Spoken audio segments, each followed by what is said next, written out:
Iya, Ini, iya. ini Gimana, kita ngomong gimana? serius ya. Kita nggak usah bercanda-canda lagi. Kita ngomong serius aja dulu. Oke. Iya, iya. Dari tadi saya serius. Silakan. Oh. Ini saya mau tanya sama Bang Zuma, Iya, apa arti konsep ketuhanan itu yang ada di Islam? konsep ketuhanan artinya konsep di luar makhluk. Al-Quranul Karim menjelaskan dalam surah Al-Ikhlas, konsep ketuhanan itu Tuhan itu ahad, Tuhan itu satu, tempat segala sesuatunya bergantung, tempat semua makhluk berharap. Itu tidak ada yang serupa dengannya, tidak ada yang setara dengannya. Itu konsep Tuhan. Karena Tuhan itu mustahil punya kelemahan. Karena alam semesta ini alam yang begitu sempurna, alam yang begitu apik, sehingga dibutuhkan pencipta yang begitu sempurna. Gak bisa tidak. Seperti ketika kita melihat komputer, komputer itu pasti dibuat oleh orang yang sempurna otaknya, ilmunya. Maka kalau komputer saja dibutuhkan makhluk yang menciptakannya, yang membuatnya sempurna, maka sudah pasti pencipta makhluk itu jauh lebih maha sempurna. Maka Tuhan itu adalah tataran pencipta yang mengadakan segala sesuatu yang ada di bumi. Maka dia wajib sempurna, tidak memiliki kelemahan, tidak punya titik noda sedikit pun. Sudah pasti bukan makhluk. Karena kalau makhluk pasti punya keterbatasan, sehebat apapun itu. Itulah Tuhan. Qul huwallahu ahad. Dialah Allah yang Maha Esa. Allahus Samad, tempat meminta segala sesuatu. Lam yalid walam yulad, yang tidak bersilsilah, tidak berketurunan, tidak punya asal, tidak beranak, tidak pula diperanakkan. Walam yakul lahu kufuwan ahad, dan tidak ada sesuatu apapun baik di langit maupun di bumi atau di antara keduanya yang setara dengan Dia. Itulah Tuhan. Oke. Eh, Gini ya. Di agama kami, Yesus itu adalah Tuhan. Tapi di agama kalian, Yesus itu adalah nabi gitu kan. Sedangkan itu di Al-Qur'an kalian sendiri menyebut nama Maria dan Isa itu beberapa kali loh di ayatnya. Kenapa itu? Coba dijelaskan gitu loh. Iya, baik. Kenapa Nabi Muhammad jarang disebut namanya dibandingkan Nabi Isa? Karena itu tadi, kedatangan Al-Quran sebagai jalan keselamatan. Kenapa Nabi Isa banyak disebutkan? Karena ajaran Nabi Isa dipelesetkan oleh orang-orang terdahulu sampai hari ini. Nah, ini sederhananya adalah ketika kemudian Al-Quran itu karangan Nabi Muhammad, maka tentu pengarang akan mengorbitkan dirinya. Ngapain dia mengorbitkan orang lain? Mending dia orbitkan ayahnya, ibunya, pamannya, keluarganya, keturunannya, dirinya. Seperti Paulus mengorbitkan dirinya. Dari Paulus, dari Rasul Paulus, dari Rasul Paulus, dari Rasul Paulus. Mending diorbitkan kalau memang karangan. Tapi karena Al-Quran itu bukan untuk Nabi Muhammad seorang, tapi Al-Quran itu sebagai hudan, petunjuk, sirat bagi seluruh umat manusia menuju kepada keselamatan, maka Al-Quran itu harus netral, menyebut sesuai yang hak, menyebut sesuai yang batil, yang salah disebut, yang benar disebutkan. Tak ada tendensi kemudian nepotisme dan seterusnya. Rasulullah menyebut Nabi Isa jauh lebih banyak daripada namanya sendiri. Kenapa? Nabi Muhammad hanya diutus sebagai pemberi peringatan, dan tidak ada satu manusia pun di atas muka bumi ini yang mempertuhankan dirinya, dan tak akan pernah sampai kiamat. Jadi yang harus sering dibahas ini adalah Nabi yang diutus, yang justru dianggap menjadi Tuhan, yang mencelakakan banyak manusia. Miliaran manusia akan masuk ke dalam neraka, direbus dalam api yang mendidih dikarenakan Nabi Isa. Disalah artikan ajarannya, diplesetkan ajarannya. Allah mengatakan dalam Al-Quran, wa makaru wa makarallah wallahu khairul makirin. Ahli Torah, ahli kitab, orang Yahudi, orang Nasara menyelewengkan kemudian ajaran Nabi Isa. Mereka membuat tipu daya, mereka buat tipu muslihat, mereka ingkar terhadap Nabi Isa. Bahkan keingkarannya tidak berujung kepada kematian, tetapi berujung kepada dibuatnya sebuah sekte baru di luar Yahudi, disebut Kristen atau Kristianos. Ini yang terjadi. Maka Nabi Isa itu harus diluruskan ajarannya. Coba lihat di dalam Yohanes 16 nomor 14. Ketika ia datang, yaitu roh kebenaran, dialah yang akan mengajarkan kepadamu. Dia akan memuliakan aku, tidak menghinakan, memuliakan. Makanya dalam Islam, Nabi Isa yang kalian sebut Yesus itu makhluk suci. Dia diselamatkan, tidak tersentuh, tidak diludahi, tidak ditampar, tidak ditelanjangi, tidak digantung, apalagi dibunuh. Beliau adalah makhluk terindah, makhluk yang suci, di dunia terkemuka, di akhirat terkemuka. Makanya kami nggak terima kalau Yesus kami, Nabi kami, Rasul kami, utusan Tuhan kami disebut terkutuk untuk dosa-dosa orang Roma. Masakan Nabi kami yang terkutuk untuk dosa-dosa orang Romawi penyembah pagan? Mustahil itu terjadi. Maka Islam datang sebagai pembawa peringatan dan kabar gembira kepada orang-orang kafir. Makanya Nabi Muhammad hanya menyampaikan apa yang diperintahkan. Tidak pernah kemudian dia menyampaikan sesuatu yang tidak diperintahkan. Kalau dia hanya ngarang, maka dia akan menyebut sukunya, dia menyebut bangsanya, dia akan menyebut keturunannya, dia akan menyebut ayah ibunya, dia akan memuliakan keluarganya, rumpunnya saja. Tetapi karena dia diutus bil bayyinah, kata Allah, litubayyina linnas ma nuzila ilaihim wa la'allahum yatafakkarun. Engkau wahai Nabi Muhammad, kuutus ke atas muka bumi untuk menyelamatkan seluruh umat manusia. Maka jangan egois, jangan menyampaikan sesuatu yang tidak aku ajarkan. Ajarkan instruksi dari langit. Apa yang kuperintahkan, itu yang kusampaikan.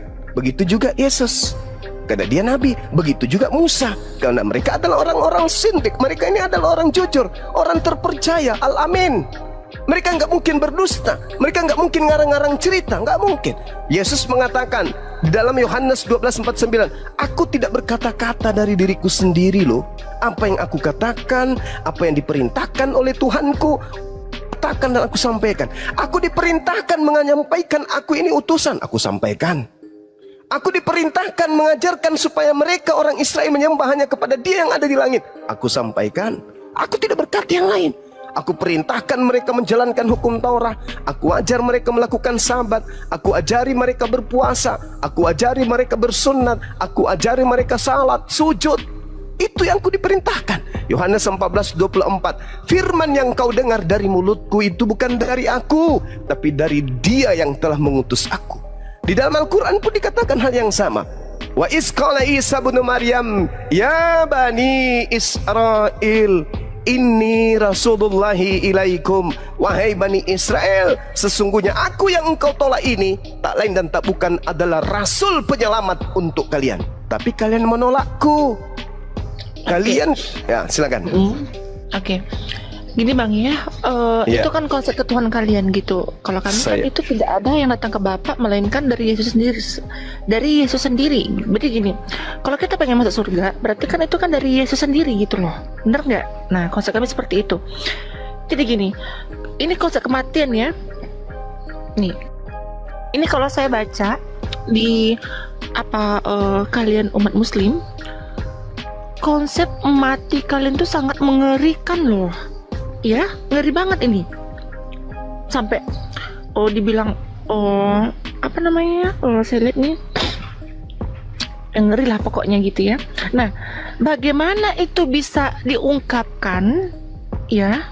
Padahal kan gini, yang mengatakan itu kan orang yang belum mati, tapi dia bisa merasakan itu. Gimana tuh? Bisa nggak dijelaskan? Maksudnya? Ya? Gini, contoh ya. Itu kan cerita dalam ayat kalian kan, dalam ayat kalian bahwa tunggu, yang orang mati itu loh yang disiksa kubur itu segala macem gitu. Bener nggak? Nah, iya. Bagaimana nabi kalian itu tahu, sedangkan nabi kalian itu belum mati di saat itu gitu loh, tapi dia udah bicara azab kubur tadi, gimana itu? Nah, itulah yang saya katakan, Nabi Muhammad itu tidak melakukan penelitian. Seketika apa yang disampaikan, apa yang diperintahkan untuk ia sampaikan. Manusia diutus di atas muka bumi ini untuk melaksanakan apa yang menjadi titah perintah Tuhan. Dan manusia akan dihakimi berdasarkan dengan perbuatan masing-masing. Itu di dalam kitab kitab Kristen pun disampaikan begitu. Kitab Yahudi juga dikatakan demikian. Di Islam juga demikian. Coba lihat dalam Yohanes 5 nomor 29. Apa kata Yesus di situ? Manusia kelak akan dibangkitkan untuk apa?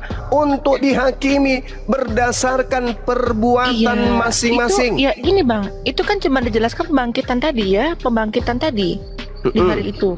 Kalau ini terus? kan kalau di agama kalian, nah itu kan kematian tadi itu kan seperti kematian ya, itu kan memang didetailkan. Detail kan, ada detailnya yang seperti dibilang kayak ditokok pakai palu, yang dibilang apa namanya itu, terus dia mati nanti lidahnya diituin gitu. Kenapa itu bisa tahu? Padahal itu kan belum terjadi di saat itu. Nabi kalian kan belum mati gitu loh, paham nggak? Iya paham. Paham. Gimana tuh? Nah, kan saya sudah bilang Nabi Muhammad itu berbicara tidak sesuai dengan penelitiannya. Dia berbicara sesuai dengan apa yang diperintahkan. Apa yang diperintahkan, jangankan yang ada di alam kubur, di dunia ini saja, apa yang diperintahkan, apa yang disampaikan semuanya terbukti. Tidak ada yang keliru. Itulah bukti bahwa dia itu adalah utusan. Utusan siapa? Utusan yang maha mengetahui. Maka ketika Nabi Muhammad menyampaikan kabar, baik itu tentang kehidupan setelah beliau, kehidupan setelah kematian, dan kehidupan setelah bangkit dari kematian, itu semuanya betul. Itu semuanya benar. Kenapa dikatakan benar? Karena dia berkata bukan dari kehendaknya sendiri. Dia berkata sesuai dengan apa yang difirmankan oleh yang maha mengetahui untuk ia sampaikan. Maka diceritakanlah kemudian tentang kematian. Nah, sekarang kalau apa yang dikatakan itu adalah betul dan orang Kristen kemudian menolak itu, apakah berarti kebenaran itu batal? Adanya sisa kubur di dalam ajaran agama Islam, tapi kemudian di Kristen itu tidak dipercaya. Apakah menjadi batal? Karena orang Kristen tidak percaya alam kubur, begitu mati tidak ada siksa kubur. Karena umat Islam percaya adanya siksa kubur, begitu mati disiksa di kubur. Tak begitu. Tidak begitu. Yang namanya siksa kubur itu pasti ada. Meskipun Anda tidak menerima, gak usah terlalu jauh deh. Coba aja dulu masuk ke kamar 1x1, berdiri di situ, berdiri di dalam situ, dikunci dari dalam. Siksa nggak? Ya siksa. Apalagi ditimbun 202 meter ke bawah, ditimbun bumi, maka tidak tersiksa.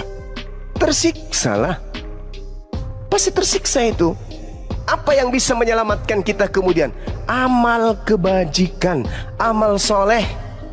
Makanya Yesus mengatakan ketika ditanya dalam Matius 19, Guru, ya paman, apa yang bisa membuat aku selamat? Jangan membunuh, jangan bersaksi dusta, jangan ini, jangan itu, jangan ini, jangan itu, jangan itu. Artinya, untuk menyelamatkan manusia, ikuti instruksi perintah Tuhan. Kristen ada nggak melakukan perintah Tuhan? Tak ada. Perintah Tuhan mana yang dijalankan Kristen? Satu aja. Tak ada. Tak ada. Jadi kalau mati nanti, meskipun mereka tidak beriman kepada adanya siksa kubur, tetap saja kemudian disiksa dalam kubur. Mau tidak mau. Karena itu sudah kaidah, bukan keinginan kita yang terjadi, tetapi keinginan Tuhan yang akan berlaku, bukan keinginan kita. Kita menginginkan, kami pun Islam menginginkan, jangan ada siksa kubur dong. Tapi bukan kita yang punya kehendak. Coba Anda lihat di dalam kitab yang Anda pegang, Yesaya 14:19, Mazmur 116 nomor 3. Siksa kubur itu ada. Siksa kubur itu ada. Asap maut telah mengelilingiku dan siksa kubur telah mencekamku. Aku menanggung kesusahan dan kedukaan. Mazmur 116 nomor 3. Siksa kubur itu ada. Tapi orang Kristen tidak mau peduli. Lah, sama seperti ketika Anda mengatakan, menurut orang Islam, minuman keras itu bahaya, bisa membuat mabut. Tapi menurut kami orang Kristen, minuman keras itu tidak membuat mabut, membuat senang, happy. Cobalah minum, mabuk. Meskipun Anda tidak percaya bisa membuat mabuk, tapi ketika Anda minum, mabuk. Begitu juga siksa kubur. Enggak, kalau kami di Kristen begitu mati langsung surga. Itu maumu.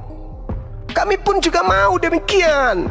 Tapi kaidah yang benar tidak seperti itu, Paman. Mazmur 116 nomor 3, asap maut telah mengelilingiku dan siksa kubur telah mencekamku. Aku menanggung kesusahan dan kedukaan. Makanya alam kubur itu alam siksa, alam kesusahan, alam kedukaan. Tadi saya sudah mengatakan alam penyesalan. Kenapa dikatakan alam? Berarti cuman gini ya, berarti itu gini. Berarti cuma ada siksaan, berarti tidak ada janji surga ya gitu.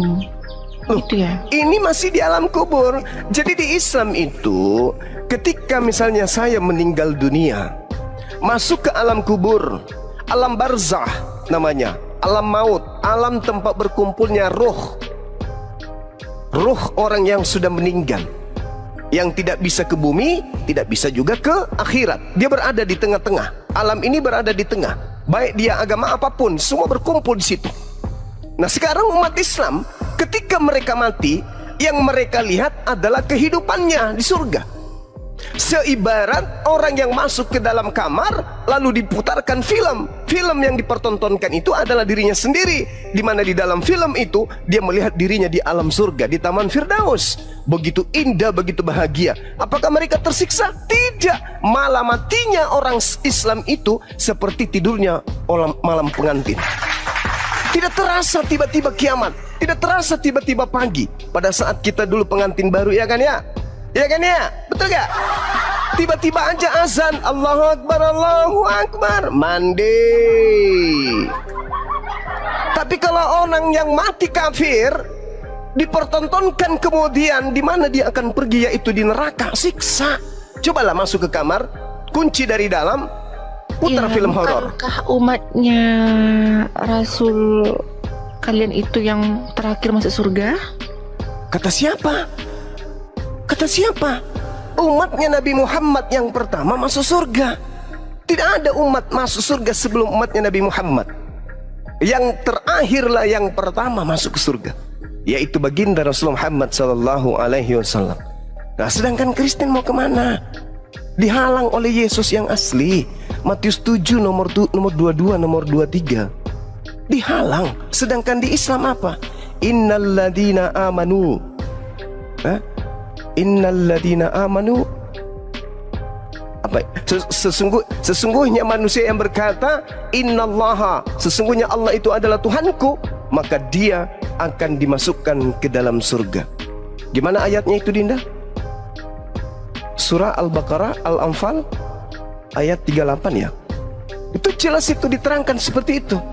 Barang siapa yang berkata Allah adalah Tuhanku dan dia teguh memegang perkataannya, maka dia akan dimasukkan ke dalam surga. Al-Quran surah Ar-Ra'd ayat 23. Al-Baqarah juga ada, Bang.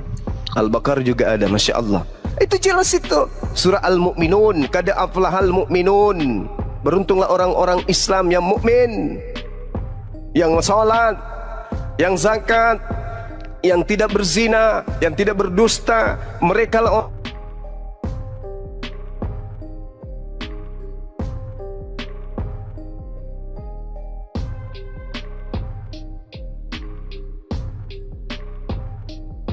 tes. Suaranya hilang, Bang. Signal Bang Juma. Iya. Jadi kita masing-masing punya warisan. Umat Islam warisan surga, umat Kristen warisan neraka. Masing-masing kitab kita mengatakan itu. Bagaimana Yesus mengusir orang Kristen yang memanggil dia Tuhan, bernubuat, bermujizat, mengusir setan pakai nama Yesus? Diusir oleh Yesus. Oke. Buat Bang Zuma ya, terima kasih dulu pencerahannya. Ya mungkin bisa saya cari dulu informasinya gitu ya. Saya buka dulu. Ya kita kan bisa gini kan. Ya nanti saya masuk lagi. Oke. Kita berdiskusi lagi. Ya oke. Oke, sip. Oke. Belajar lagi. Oke, silakan. Silakan mungkin teman-teman yang lain. Waktu dan tempat silakan. Selamat sore Bang Zuma. Sore Bang Aritonang. Boleh saya bertanya? Boleh, silakan.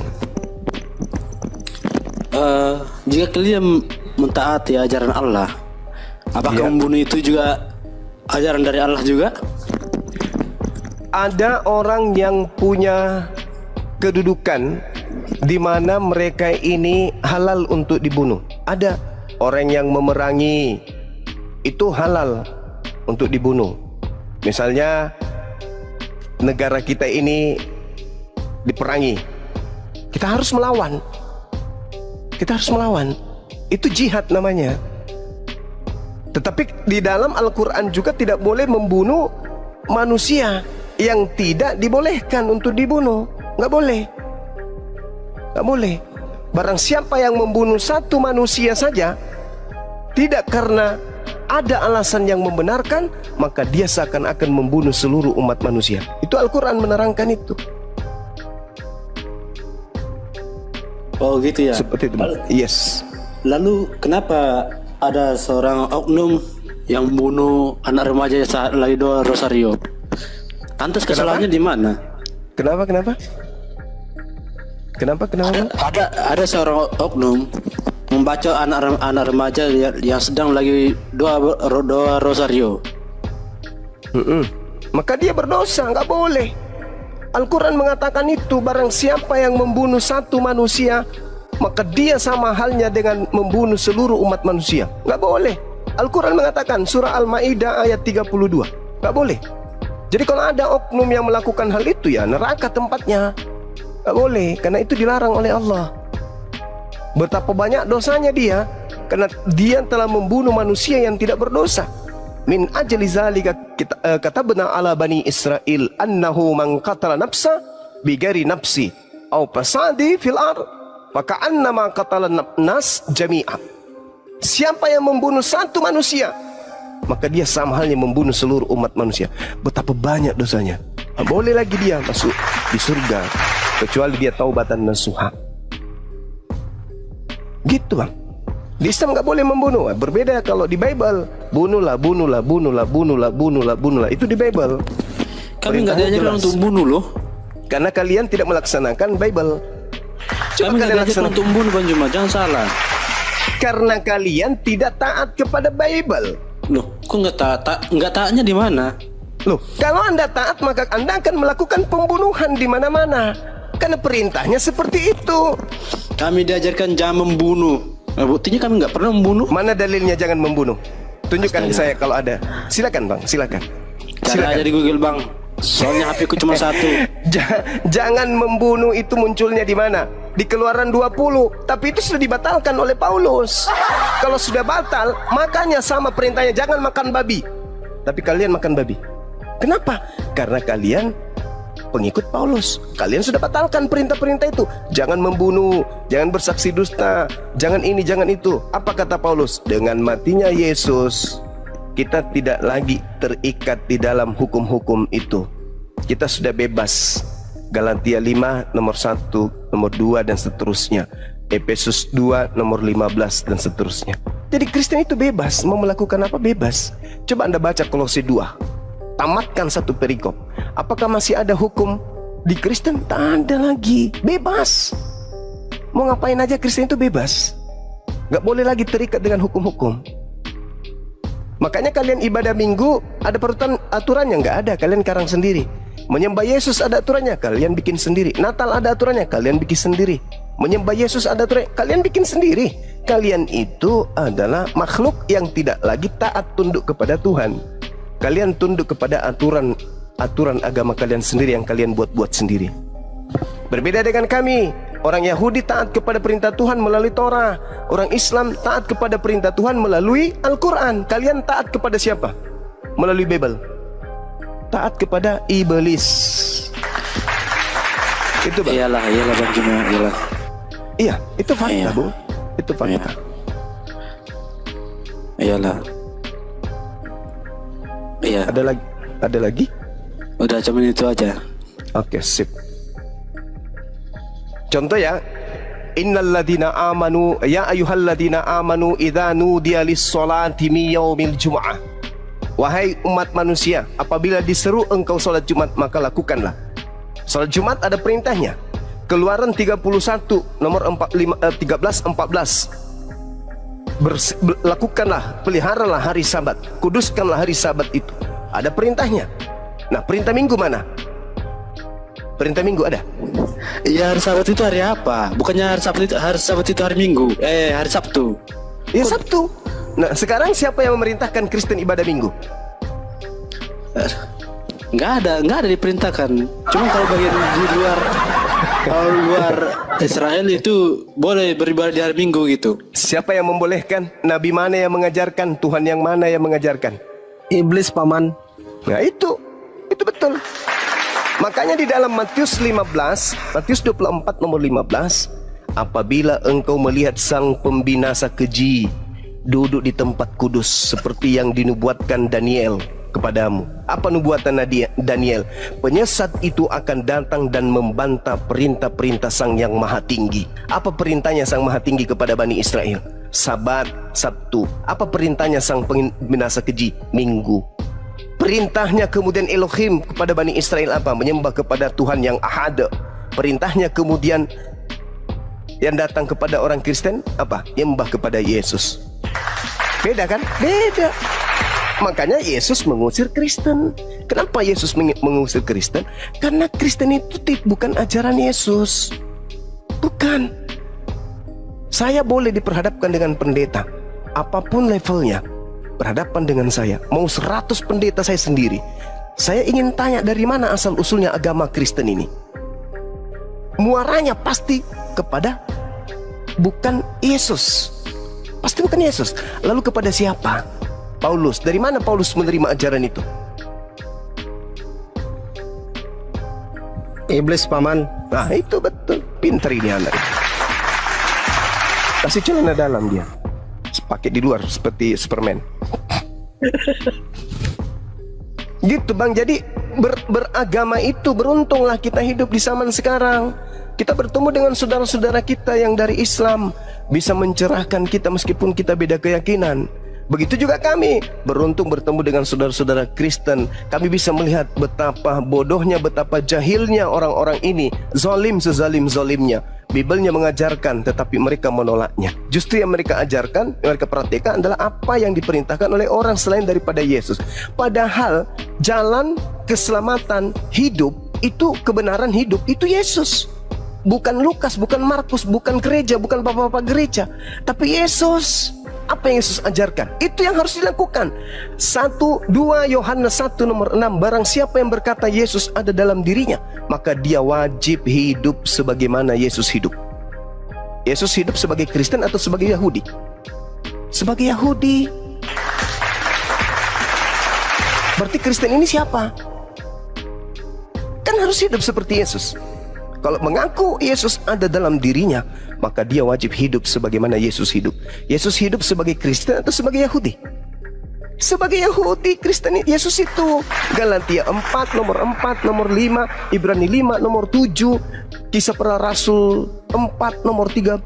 Yesus itu hamba yang suci, hamba yang taat menjalankan segala perintah-perintah Tuhannya. Dia seorang Yudaism. Sedangkan Kristen bukan Yudaism, sekte lain. Siapa pendirinya? Baca Kisah Para Rasul 24 nomor 5. Paulus ini adalah penyakit sampar. Dialah yang telah menyesatkan banyak orang Yahudi di tengah-tengah bangsa yang asing di seluruh dunia. Dia adalah tokoh dari agama Kristen. Jadi kalau di dalam kota Turki, ya, dikatakan di dalam Kisah Para Rasul 11 nomor 26, di Antioquia, Turki, pertama kali pengikut di situ disebut Kristen. Itu pengikut siapa? Pengikutnya Paulus, bukan pengikut Yesus. Karena ingat, Paulus sendiri yang menerangkan di dalam Galatia 2 nomor 8. Apa kata Paulus? Petrus diutus untuk apa? Penginjilan kepada orang-orang yang bersunat, sedangkan aku diutus sebagai rasul kepada orang-orang yang tidak bersunat. Nah, tuh, berarti Petrus mendirikan jemaat mula-mula yang diserahkan oleh Yesus kepadanya sebagai jemaat apa? Bersunat atau tidak bersunat? Jemaat bersunat. Jemaatnya Pauluslah yang tidak bersunat. Sekarang pertanyaannya, bolehkah orang yang tidak bersunat masuk ke dalam bait suci? Tidak boleh. Mana dalilnya? Yehezkiel 44 nomor 9. Haram hukumnya orang yang tidak bersunat masuk ke bait suci atau bait Allah atau baitullah. Nggak boleh. harus bersunat. Sedangkan Paulus diutus kepada orang yang tidak bersunat. Dia malah dia tegaskan dalam Galatia 5 nomor 2, barang siapa yang bersunat, maka Yesus Kristus tidak berguna baginya. Maka Kristen diajarkan untuk apa? Diajarkan untuk tidak bersunat. Ini ajaran siapa? Sedangkan perjanjian kekal Allah dengan Abraham dan keturunannya adalah bersunat. Paulus mengajarkan jangan bersunat. Tuhan mengajarkan bersunat. Yahudi bersunat, Islam bersunat, Kristen berkulub. Lalu Kristen ini setelah mati mau kemana bawa kulubnya? Sedangkan Wahyu 21 nomor 27, orang yang tamek, najis, tidak boleh masuk ke dalam surga. Sedangkan yang disebut najis, baca Yesaya 52 nomor 1, yang disebut najis adalah orang yang tidak bersunat kulub. Dosa orang-orang Israel semua diampuni oleh Allah, kecuali satu. Apa itu? Memasukkan orang najis ke dalam bait suci.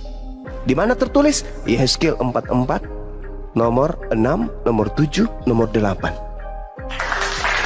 Semua keingkaranmu yang lalu-lalu telah aku hapuskan, tetapi ada satu kemungkaran yang tidak bisa aku hapuskan di antara seluruh kemungkaranmu, yaitu kau memasukkan kemudian orang-orang najis tidak bersunat ke dalam bait suciku. Jadi Kristen ini nanti mau kemana? Pantaslah Yesus mengusir. Nyahlah daripada. Kami bagaimana mau ngikut mau ke surga ngikut Yesus? Bagaimana mau ke surga? Bang Yesus menghalang. Jangan lewat. Kalian siapa? Bukankah dari mana Matius 7 menghalang? Matius 7 nomor 22 sampai 23. Tahe. Baca. Itu dalil, Bung. Itu dalil. Itu di kitab Anda sendiri yang mengatakan itu. Pada hari terakhir nanti banyak orang memanggil aku Tuhan, Tuhan, Tuhan. Ya paman, bukankah kami bermujizat pakai namamu, mengusir setan pakai namamu, bernubuat pakai namamu? Apa kata Yesus? Pada saat itulah aku Yesus akan berterus terang kepada mereka, wahai Kristen, enyahlah daripadaku, aku tidak mengenal kalian, kalian semua adalah pembuat kejahatan. Loh. Ada nggak tertulis di situ, wahai Kristen, enyahlah kalian dari hadapanku? Ada nggak tertulis dalam kitab? Lalu yang memanggil Yesus Tuhan siapa? Kalau bukan Kristen? Kami. Ya. Lagian kalian kan siapa? Kristen atau Tuhan Hindu? Yesus kan bukan cuma Tuhannya Kristen. Siapa bilang? Itu kan Tuhan Yesus kan hanya cuma itu, Tuhan Yesus kan Tuhannya seluruh umat manusia. Kata siapa? Kata kita semua. Iya, kata kamu. Yesus aja tidak menuhankan Yesus. Yesus menuhankan Allah. Yesus menuhankan Allah. Yesus menuhankan hakikat yang maha suci lagi maha tinggi. Tidak menuhankan anak Maria. Hanya orang Kristen ini yang muncul belakangnya yang menuhankan anak orang. Itu tertulis loh bang, tertulis di kitab saudara. Makanya di Al-Quran dikatakan, wa idza husiran nasu kanu lahum ibadatihim kanu lahum a'da kanu bi ibadatihim kafirin. Pada hari terakhir nanti orang akan dihimpun, orang dikumpulkan nanti setelah kiamat. Apa yang mereka sembah akan menjadi musuh bagi mereka, dan pemujaan yang mereka lakukan akan ditolak dan diingkari oleh dia yang dia sembah. Nah, Yesus mengingkari. Yesus menjadi musuh kalian. Kalian mau ke surga, Yesus menghalangi. Mau kemana, mau kemana, mau kemana? Bukankah kami bernubuat pakai namamu, mengusir setan pakai namamu juga ya Yesus? Apa kata Yesus? Yang ngajarin siapa? Enyahlah daripadaku, kalian semua adalah pembuat kejahatan. Apa nggak sedih digituin? Berharap. Enggak juga lah, buat apa kamu sedih? Loh, Anda diusir, masa nggak sedih? Buat apa kami sedih, Bang Juma? Sekarang gini aja. Suatu saat Tuhan Yesus akan datang ke dunia ini untuk menghakimi seluruh umat manusia. Udah. Salah Jelas. Anda. Salahnya di mana, Bang Juma? Anda baca Yohanes 8:42. Yohanes berapa? Yohanes 8 nomor 42. Oke, bentar. Ya, baca. Yang keras, kalau perlu sampai 40 rumah dengar di tetangga Anda.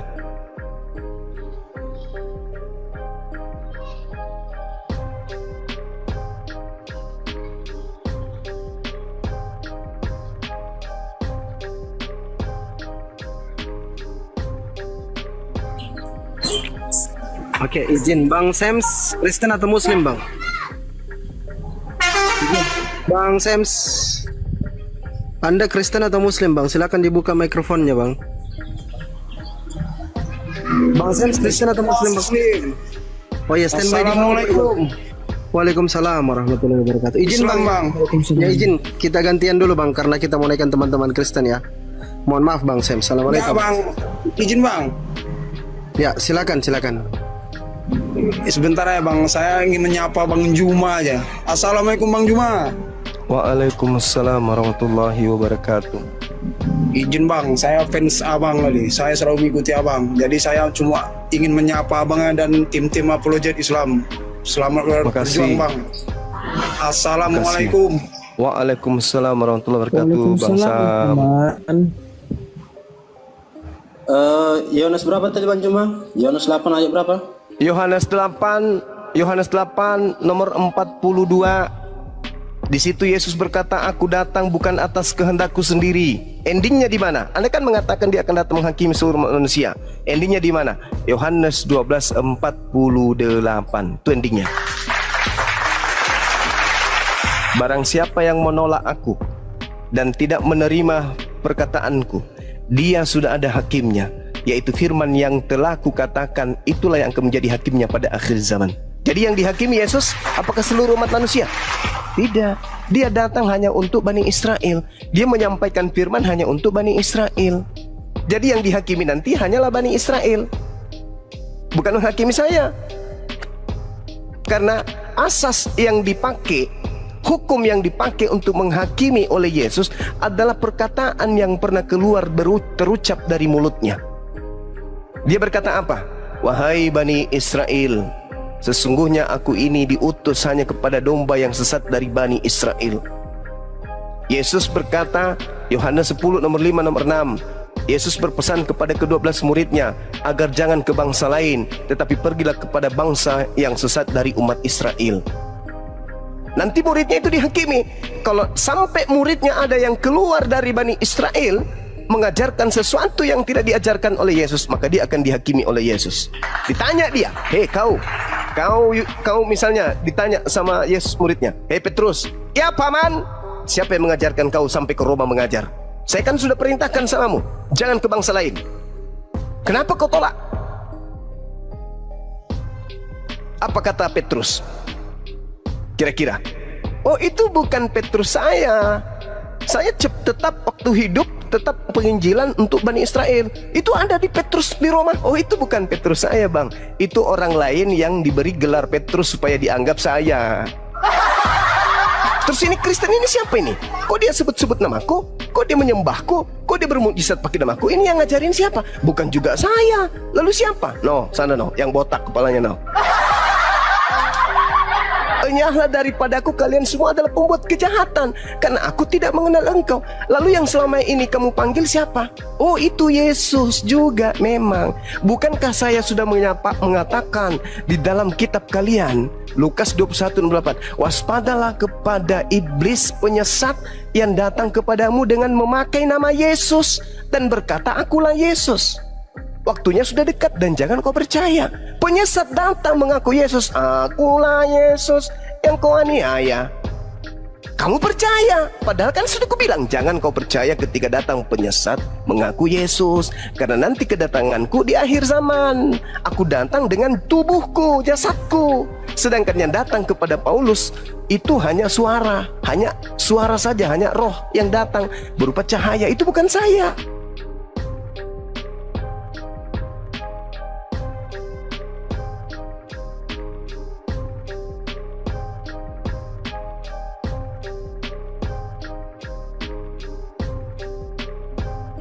Ya, bukan ajaranku. Di mana pernah muridku kusuruh menyembahku? Di mana pernah muridku kusuruh ibadah minggu? Di mana pernah muridku kusuruh makan babi? Di mana pernah muridku kusuruh jangan bersunat?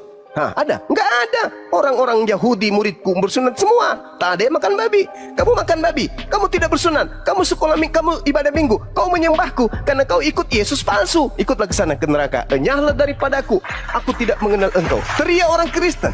Bukankah kami bernubuat? Bukankah kami mengusir setan? Bukankah kami bermujizat mengobati orang karena pakai namamu? Betul. Tapi sesungguhnya kamu tidak melakukan perintah Bapakku, kau melakukan perintah bapakmu, yaitu iblis. Pergilah kau ke neraka bersama dengan dia. Karena Yesus sudah mengatakan, Lukas 21, waspadalah kepada penyesat yang datang kepadamu dengan memakai namaku, dengan memakai nama Yesus, dan berkata, akulah Yesus. Waktunya sudah dekat, jangan kau percaya. Jadi Yesus itu ada dua, Yesus yang nabi dan Yesus yang dewa. Yesus yang nabi tidak pernah mengajarkan dirinya untuk dituhankan, tidak pernah mengajarkan untuk makan babi, ibadah minggu, merasulkan Paulus, tidak pernah. Tidak pernah Yesus yang nabi ini mengajarkan perjanjian baru, nggak pernah.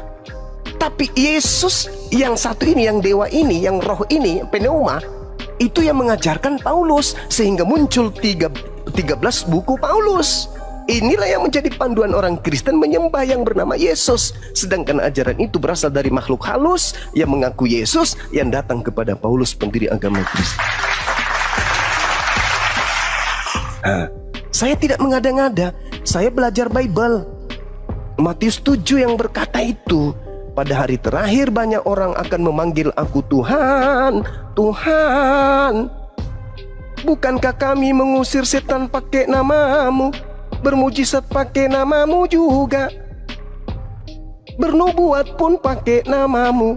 Pada waktu itulah aku Yesus akan berterus terang kepada mereka yang memanggil aku Tuhan, yang memujizat pakai namaku, ngobati orang pakai namaku, dalam nama Yesus, dalam nama Yesus kupindahkan biji pelermu ke dagumu. Banyak yang melakukan mujizat. Pada hari itulah aku akan berterus terang kepada mereka, enyahlah kalian semuanya, aku tidak mengenal kalian, kalian semua adalah pembuat kejahatan. Nah, mau apa kalau udah kayak begitu? Mau kemana? Mau lari ke Nabi Musa. Nabi Musa menolak. Lu, kamu bukan umatku, kamu bukan Bani Israel. Mau lari kepada Abraham. Abraham pun mengatakan, aku tak pernah mengajarkan ajaran seperti itu. Aku mengajarkan sunat, aku mengajarkan satu Tuhan, aku mengajarkan korban hewan. Tak ada keturunanku mengorbankan manusia. Kalian ini siapa? Lari kepada Nabi Isa. Isa juga menolak. Lari kepada Nabi Muhammad. Apalagi Nabi Muhammad paling nangis. Wahai umatku, aku diutus untuk kalian, tapi kalian menolakku. Padahal di dalam kitabmu sudah diterangkan akan datang penolong lain. Yohanes 14 nomor 16, nomor 26. Aku akan minta kepada Bapa agar Bapa mengutus seorang penolong lain. Tapi ketika penolong lain itu datang, yaitu aku, kalian menolakku, kalian mengolok-olokku, kalian menertawakanku, kalian menghinakanku, kalian lebih percaya kepada ajaran yang dibawa oleh penjajah. Aku tak bisa membantumu. Aku hanya bisa membantu umatku yang senantiasa bersalawat kepada aku. Sementara kau bukan umatku, bukan kaumku. Kau kaumnya Yesus yang iblis itu. Yesus yang asli pun menolakmu kan, apalagi aku. Nah, ini fakta real. Inilah yang akan terjadi esok hari. Al-Quran menceritakan itu, di Bible juga menceritakan itu. Coba kita lihat Yohanes 5 nomor 29. Ketika kemudian kiamat itu datang, dan setelahnya orang benar akan dibangkitkan untuk masuk ke dalam surga, kata Yesus, dan orang yang salah sesat akan dibangkitkan untuk dihakimi di neraka. Itu kata Yesus. Berarti kita akan dibangkitkan. Selamat tidaknya kita, neraka tidaknya kita, tergantung dari perbuatan kita di atas muka bumi ini. Kalau dalam hidup kita di atas muka bumi ini menyembah kepada makhluk halus, lalu keselamatan apa yang bisa dijanjikan ketika yang kita sembah itu makhluk halus? Bukan penciptanya yang kita sembah, tapi makhluk halusnya yang kita tuhankan. Yesus mati-matian siang dan malam. Sembahlah Bapa, Tuhanku dan Tuhanmu, Bapakku yang ada di langit, Bapakku yang ada di surga, Bapakku yang ada di surga, Bapakku yang ada di langit, Engkau yang ada di langit, Engkau yang ada di langit. Datang-datang dari barat, justru menyembah yang ada di bumi Yesus.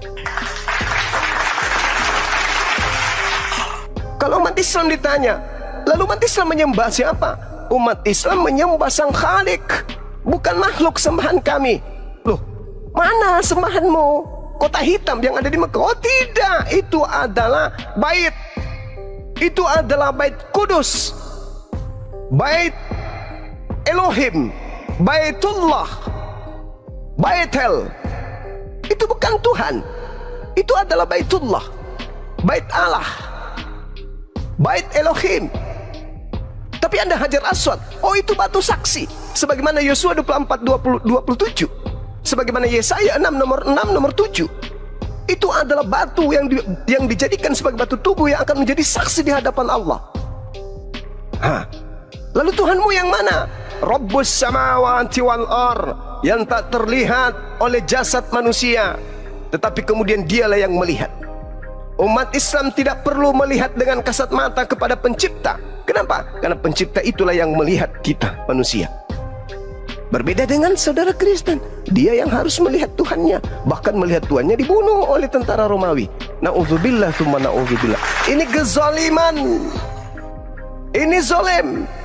Makanya dikatakan Al-Quran, innal ladzina kafaru minal kitab wal musyrikina fi nari jahannam khalidina fiha abada. Mereka kekal di dalam neraka. Kenapa? Diberi akal tidak dipakai. Sengaja dibutakan matanya sendiri, sengaja ditutup telinganya sendiri, sengaja dibutakan, ditutup hatinya sendiri. Sementara siang malam dari segala penjuru para apologet Islam sudah menyuarakan Yesus manusia suci, dia bukan makhluk terkutuk, dia adalah makhluk yang dimuliakan oleh Tuhan, dia adalah makhluk yang dikasihi oleh Tuhan, dia adalah jalan bagi Bani Israel menuju kepada Tuhan. Tapi kalian menolak. Oh, Islam salah, Yesus kami itu terkutuk, dia diludahin, dia ditampar, ditonjok, ditelanjangin, disobek semua pakaiannya sampai dia bugil, lalu digantung di pohon untuk dosa-dosa kami. Lah itu kalian menghina, menghujat, tapi kalian menganggap itu kebaikan, kalian memandang itu adalah kemuliaan, padahal itu adalah sebuah kehinaan dan kehancuran manusia sebagai makhluk yang terindah dicipta untuk menjadi pemimpin. Justru dipimpin oleh iblis. Bukan dia memimpin dirinya atau mengarahkan dirinya, tetapi dia mau dituntun oleh iblis. Yesus berkata ketika ia hendak dibunuh oleh orang-orang Yahudi dalam Yohanes 8. Apa yang dikatakan oleh Yesus? Sekiranya engkau adalah keturunan Abraham, ya, maka engkau akan melakukan apa yang diperintahkan oleh Abraham. Sekali andai saja firmanku ada di dalam kamu, maka kamu tidak akan pernah mau membunuhku. Tetapi karena tidak ada firmanku di dalammu, maka engkau mau membunuhku. Coba. Jadi orang yang mau membunuh Yesus adalah orang yang tidak ada firman di dalam dirinya. Makanya Yesus mengatakan di ayat selanjutnya, di data selanjutnya, iblislah yang menjadi bapakmu, dan kamu mau melakukan keinginan-keinginan bapakmu. Apa keinginan bapakmu? Bunuh Yesus, dosamu dihapuskan, ibadah minggu, makan babi, jangan bersunat. Itu keinginan-keinginan bapakmu, kata Yesus. Tapi keinginan bapakku yang ada di surga apa? La ilaha illallah, Yesus Rasulullah, sabat, jangan makan babi, bersunat, sujud dalam beribadah, puasa. Itu keinginan bapakku. Makanya dalam Ulangan 4, Ulangan 6, jangan kau menambahi perintahku dan jangan kau menguranginya. Itu. Tapi apa kata Paulus? Dengan matinya Yesus di atas tiang salib, dia telah membatalkan segala perintah, dia telah membatalkan hukum Taurat beserta segala perintah yang ada di dalamnya. Mengurangi enggak itu? Mengurangi. Perintah Tuhan bisa nggak dikurangi? Nggak boleh. Kalau dikurangi melanggar nggak? Melanggar. Berarti pengikut Paulus ini melanggar atau tidak? Melanggar. Orang yang melanggar kemana perginya? Orang yang melanggar firman Tuhan kemana perginya? Neraka paman. Neraka paman. Jelas itu. Maka satu-satunya umat di atas muka bumi ini yang memuliakan Yesus hanya umat Islam. Yahudi menolaknya, Kristen menghinanya. Hanya umat Islam yang memuliakan. Yohanes 16 nomor 14, ketika ia datang, yaitu penolong lain itu, dia akan memuliakan aku. Satu-satunya agama di atas muka bumi yang memuliakan Yesus hanya Islam. Yahudi menghinakan, dianggapnya anak zina yang direbus di dalam neraka di atas tinja yang mendidih. Kristen jangankan di neraka, jangankan di bumi, jangankan di surga, di akhirat, di dunia pun Kristen sudah menghinakannya. Dia adalah manusia yang terkutuk dengan jalan terkutuk di atas salib demi untuk dosa-dosa orang barat. Dihinakan. Tapi kalau umat Islam alaihis salam, Nabi Isa alaihis salam, atasnya keselamatan, atasnya keselamatan. Coba, indahnya Islam itu. Makanya kami umat Islam lah pengikut Yesus. Sementara Kristen itu adalah anti Yesus, anti Kristus. Itulah Kristen. Oke, Seperti itu, Bang. Juma. Silakan. Boleh aku bertanya lagi? Silakan. Gini, jika Tuhan Yesus adalah Nabi Isa, Ya. di mana Nabi Isa lahir dan di mana Tuhan Yesus lahir? Iya, baik. Kalau kita berbicara mengenai kelahiran, sama seperti Bang Suma. Ada yang mengatakan saya lahir di kota Palopo, ada yang mengatakan saya lahir di desa Monte Carlo, kota terkecil di Mesir Timur. Ada juga yang mengatakan saya lahir di Makassar. Apakah perbedaan-perbedaan ini menyebabkan orang yang memandang Bang Suma lahir di Palopo adalah melahirkan Suma yang lain, dan orang yang mengatakan Bang Suma lahir di Kairo adalah Bang Suma yang lain? Tidak. Tapi dalil kita, Beda lah. ya mana ada beda? Bang Suma cuma satu. Jelas beda Bang Juma. Abang Bang Suma contoh, Bang Suma contohnya cuma Bang Ju- satu. Bang contohnya Suma Bang cuma Juma. satu. Tapi ada yang mengatakan saya lahir di Kairo, ada yang mengatakan saya lahir di Dubai, ada yang mengatakan saya lahir di Makassar. Apakah kemudian saya menjadi tiga? Karena adanya cerita-cerita yang berbeda. Ceritanya cuma satu. Lalu mana cerita yang paling akurat, yang bersumber dari Yang Maha Menyaksikan? Yang menciptakannya siapa? Yang di langit. Yang di langit yang mengabarkan. Kalau yang di data kitab kalian yang menceritakan itu adalah wartawan. Kira-kira yang di langit dengan wartawan-wartawan lepas ini, akurat mana pemberitaannya?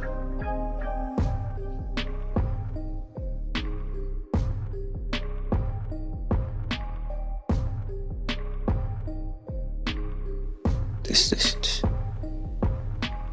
Allah Suara Maha Sami, Maha mendengar, alim, Maha mengetahui. Sedangkan Lukas tidak melihat, Matius tidak melihat ketika Yesus lahir di mana, nggak tahu. Paulus lahir di mana, Yesus nggak tahu. Tapi Tuhan kami yang Maha Menyaksikan tahu nggak di mana ciptaannya lahir pada saat tahu. Itulah yang mengabarkan kemudian ketika ibunya hendak melahirkan, ibunya bersandar di pohon kurma. Sedangkan Nabi Isa lahir di pohon kurma. Tapi kalau Tuhan di Yesus kitab- lahirnya di mana? Nah, sekarang Yesus lahir di mana? Aku kan nanya sama Bang Juma. Iya, saya Bang, saya Nabi, tunggu dulu. Kalau Nabi Isa disamakan dengan Tuhan Yesus lahirnya di mana? Yesus menurut tradisi kalian lahir di kandang kambing kan? Kandang domba, betul nggak? Iya. Nah, Jadi di mana kalau Tuhan Yesus dalilnya? lahir di kandang domba, di terus Nabi mana Isa di mana dalilnya di Bible Yesus lahir di kandang domba? Di mana? Kalau ada, saya umrohkan kamu tahun depan. Ada nggak? sorry lah, aku nggak mau umroh lah. Ya, makanya tunjukkan supaya kau tidak umroh. Maka tunjukkan mana kandang dombanya. Yesus lahir di kandang domba itu tertulis di mana? Ada nggak? Di mana dalilnya? Ada Bang Juma, cuman aku masih belum semuanya aku baca Alkitab. Ya, mana Roh Kudusnya mana? Mana Roh Kudusnya? Bukankah Roh Kudus itu Tuhan yang Maha Mengetahui? Nah, sedangkan dalam diri kalian ada Roh Kudus. Tanyalah kepada Roh Kudus yang membimbingmu. Hei Roh Kudus, ya Paman, tunjukkan segera di mana Yesus lahir. Maka mulutmu akan dibimbing untuk mengatakan itu. Kalau memang ada Roh Kudus, jangan-jangan roh jahat yang di tubuhmu. Mana? Kalau umat Islam ditanya, wahai umat Islam, ya Paman, di mana Nabi Isa lahir? Roh Kudus membimbing kami mengarahkan ke dalam kitab suci Al-Quranul Karim. Nah, Al-Quran menjelaskan itu. Lalu apa yang diterangkan kemudian tempat kelahiran Yesus menurut Bible? Kita lihat di dalam Hakim-Hakim 1 nomor 16. Keturunan Hobab ipar Musa orang Keni itu maju bersama-sama dengan Bani Yehuda dari kota pohon kurma. Satu, Bani Yehuda ternyata kota pohon kurma. Hakim-Hakim 3:13, raja ini mengajak Bani Amon, Bani Amalek menjadi sekutunya. Lalu majulah ia dan memukul orang Israel kalah. Kota pohon kurma diduduki mereka. Kota pohon kurma ternyata adalah kota orang Israel. Dua, Hakim-Hakim 4 nomor 5. Dia biasa duduk di bawah pohon kurma, Deborah antara Rama dan Betel di pegunungan Efraim, dan orang Israel menghadap dia untuk menghakim kepadanya. Ternyata di pegunungan Efraim itu adalah kota kurma. Kemana Yesus sembunyi ketika dia hendak dibunuh oleh orang-orang Yahudi? Baca Yohanes 11 nomor 54 atau 55, Yesus atau 56. Yesus kemudian menghindar dari orang-orang Yahudi dan pergi ke sebuah padang gurun bernama Efraim. Ternyata Efraim itu dikenal dengan kota pohon kurma. Keempat, terlalu banyak. 2 Tawarik 28 nomor 15. Dan orang-orang yang ditunjuk dengan disebut namanya bangkit, lalu menjemput para tawanan itu. Semua orang yang telanjang mereka berikan pakaian dari rampasan itu. Orang-orang itu diberi pakaian, kasut, makanan dan minuman. Mereka diurapi dengan minyak dan minuman. Mereka diurapi dengan minyak dan minuman. Mereka diurapi dengan minyak dan minuman. Mereka diurapi dengan minyak dan minuman. Mereka diurapi dengan minyak. Astagfirullah, kenapa ini? Terpental lah. Astagfirullah. Sorry. Kenapa? Ngelek. Enggak rungkat, ngelek. Aku hadir lagi, Paman. Allahu Akbar. Masya Allah. Sorry, kesalahan yang tidak di ini. Iya. Jadi berdasarkan tempat kelahiran, rupa-rupanya tempat yang bersejarah yang disebut pohon kurma, kota kurma itu adalah tempat Yesus. Sedangkan kalau kita minta di tradisi Kristen, mana dalilnya Yesus lahir di kandang domba? Mana? Kalau ada, Ari Tonang saya umrohkan bulan depan atau tahun depan. Ada nggak? Ada nggak? Yang keenam, Nehemia 8 nomor 16. Dan bahwa di semua kota mereka dan di Yerusalem harus disampaikan berita dan pengumuman yang berbunyi, pergilah ke gunung, ambillah daun pohon zaitun, daun pohon minyak, daun pohon murad, daun pohon kurma. Kenapa aku diturunkan? Aku kan belum selesai. Artinya bahwa tempat kelahiran Yesus itu dikenal dengan kota kurma. Yesus mau tidak mau, lahirnya bukan di kandang domba, tapi lahirnya di area pohon kurma. Subhanallah. Silakan ada bantah. Ya, Bang Zuma, kita ngomong Iya. Tadi saya udah Kak Bibel atau cari tahu lah gitu kan? Iya. Iya. Ini tentang konsep ketuhanan tadi ya? Iya, silakan. Iya, ada kebingungan sih, kebingungan. Kebingungan itu gini. Ya kalau di kalian itu kan Tuhan itu tunggal ya. Di kami pun juga tunggal sebenarnya gitu. Cuman kan gini. Roh Allah tadi itu ada pada Yesus gitu. Ada pada Yesus sendiri gitu kan. Nah berarti kan dirangkup 3 jadi dirangkup 1, berarti 1 gitu. Nah yang bikin bingung saya itu gini loh. Tunggu, yang bikin bingung itu gini. Ya ketika di salib, terus apa kan ini ya Allah kenapa kau tinggalkan aku gitu kan berat. Nah bingung itu di situ gitu. Ada kebingungan gitu. Bisa bantu menjawab? Iya, jadi gini, kalau dalam Al-Quran, dalam surah Al-Maidah diterangkan kemudian terkait dengan penyaliban. Al-Quran menjelaskan nih, tolong dicermati baik-baik ya. Ini Al-Quran datang belakangan menjelaskan tentang apa yang terjadi pada masa lampau. Selayaknya perjanjian baru datang menjelaskan apa yang terjadi ribuan tahun pada masa Nabi Musa. Nabi Musa dijelaskan kemudian oleh ajaran Yesus. Ajaran Yesus dijelaskan kemudian oleh ajaran Nabi Muhammad. Mereka memiliki bos yang sama, yaitu Allah yang Maha Suci lagi Maha Tinggi. Al-Quran mengatakan apa? A'udzubillahi minasyaitonirrajim. Innama jazaa'ul ladina yuharibuna Allah wa rasulahu wa yas'auna fil ard fasada aw yuqattalu aw yusallabu aw tuqatta'a aydihim, dan seterusnya. Hukuman bagi orang-orang yang memerangi Allah dan memerangi Rasulnya, utusannya, seperti Nabi Musa dimusuhi, Abraham dimusuhi, dan juga membuat kerusakan. Hukuman bagi orang-orang ini yang membenci bapak ataupun anak di dalam kaidah Kristen itu adalah salib. Al-Quran menjelaskan itu. Yang memusuhi, yang memerangi Allah dan memerangi Rasulnya adalah salib. Itu dalam Al-Quran. Bagaimana kitabnya Nabi Musa? Apakah sama? Sama. Tertulis di mana? Ulangan 21, nomor 22, nomor 23. Apa kata dalilnya kitabnya Nabi Musa di situ? Dikatakan bahwa apabila ada orang yang melakukan dosa yang sepadan dengan hukuman mati. Coba.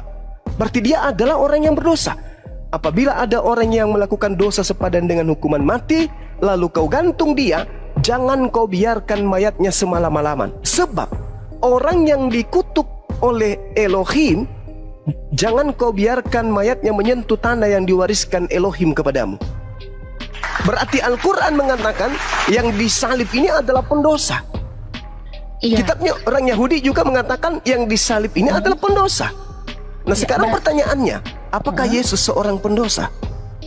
Ya, tunggu.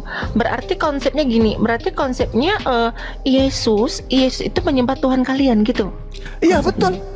Jelas itu. Tuhan itu cuma satu. Makanya kalau saudara Kristen mencari Tuhannya umat Islam, mana Tuhannya umat Islam itu? Carilah Tuhannya Yesus mana? Cari Tuhannya Musa mana? Cari Tuhannya Abraham mana? Kalian tidak akan pernah bisa menemukan. Tapi Tuhan kami maha melihat, maha mendengar. Nah kalau Tuhannya Kristen cari, banyak ada di pinggir-pinggir, di tiang-tiang rumah, nempel-nempel. Itu ada Tuhannya Kristen. Tuhannya Nabi Musa tempel di mana? Digambarkan di mana fotonya Tuhannya Nabi Musa? Ditempelkan di mana fotonya Tuhannya umat Islam? Tak ada. Karena Tuhan menurut Yesus tak ada yang bisa melihat. Yohanes 5 nomor 37. Musa juga demikian. Keluaran 33 nomor 20. Tak ada yang bisa melihat. Begitu juga Al-Quran mengatakan laisa kamitslihi syai'. Tuhan itu tidak bisa dilihat karena Tuhan itu tidak serupa dengan makhluk. Jadi kenapa Tuhannya Yesus Kristen bisa dilihat? Karena sejatinya yang dituhankan itu makhluk, roh.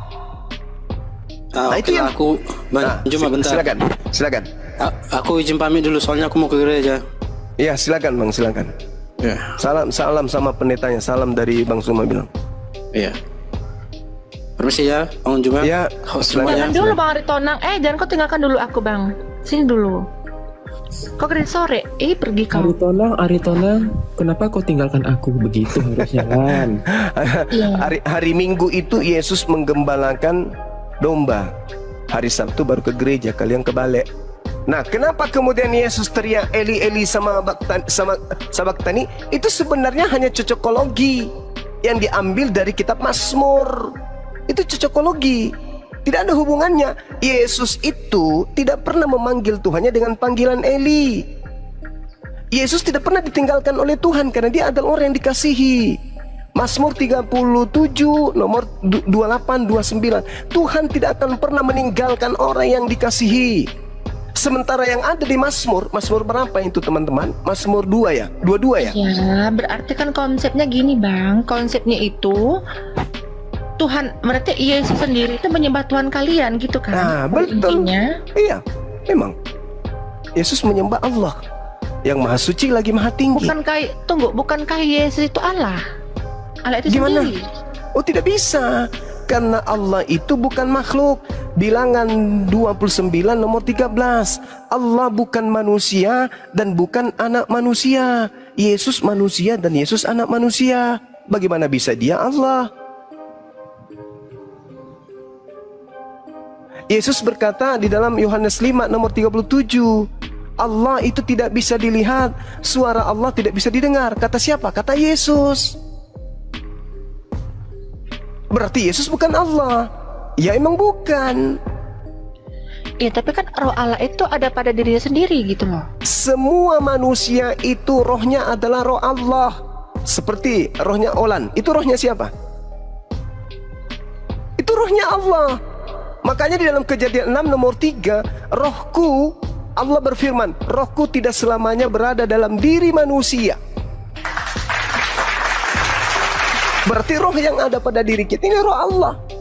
Makanya kita hidup. Karena pada diri kita ada biasan daripada esensi yang maha hidup. Coba kalau ruh keluar, mati kita. Kenapa kita bisa hidup?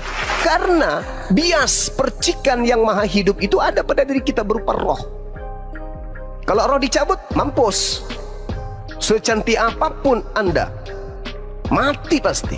Semancung apapun hidungnya, selentik apapun bulu bibirnya, pasti mati kalau roh itu keluar. Kenapa? Karena unsur yang Tuhan berikan berupa roh yang berasal dari dirinya udah diambil. Mampus, mati.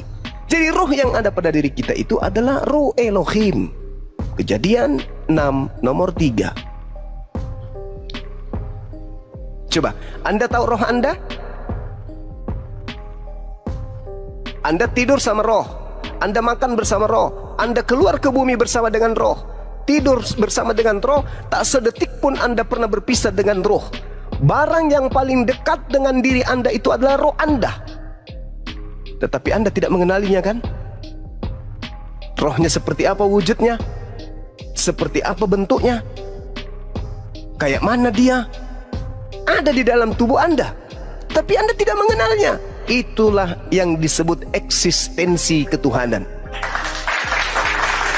Orang berakal akan tahu Tuhan itu ada, buktinya saya ada. Tuhan itu ada, buktinya saya hidup. Dengan roh Allah saya hidup. Kalau tidak ada Allah, tidak ada rohnya. Kalau tidak ada rohnya, saya tidak hidup. Karena saya ada, maka roh Allah ada. Karena roh Allah ada, maka pencipta dari roh itu pasti ada. Itu orang berakal. Makanya umat Islam itu tidak mencari Tuhan. Di mana Tuhan saya ya? Apakah kau melihat Tuhan, mayat Tuhan kami? Tidak begitu di Islam. Karena Tuhan itu sudah menitipkan, hei makhlukku yang berakal, yes, aku kasih kode, aku kasih simbol padamu ya, keberadaanku nih. Itu wujud aku ada, aku serahkan rohku kepadamu. Itu wujud aku ada. Ketika aku sudah mencabut rohku padamu, maka kau hanyalah bangkai apa? Kau hanyalah jenazah. Engkau adalah mayat yang terkujur kaku, tak bisa ngapa-ngapain. Karena kenapa? Karena sudah ada unsur rohku di dalammu. Kau akan menjadi tanah kembali. Kau menjadi mayat membusuk. Kenapa? Karena aku sudah mengambil rohku. Kamu bisa hidup karena adanya aku.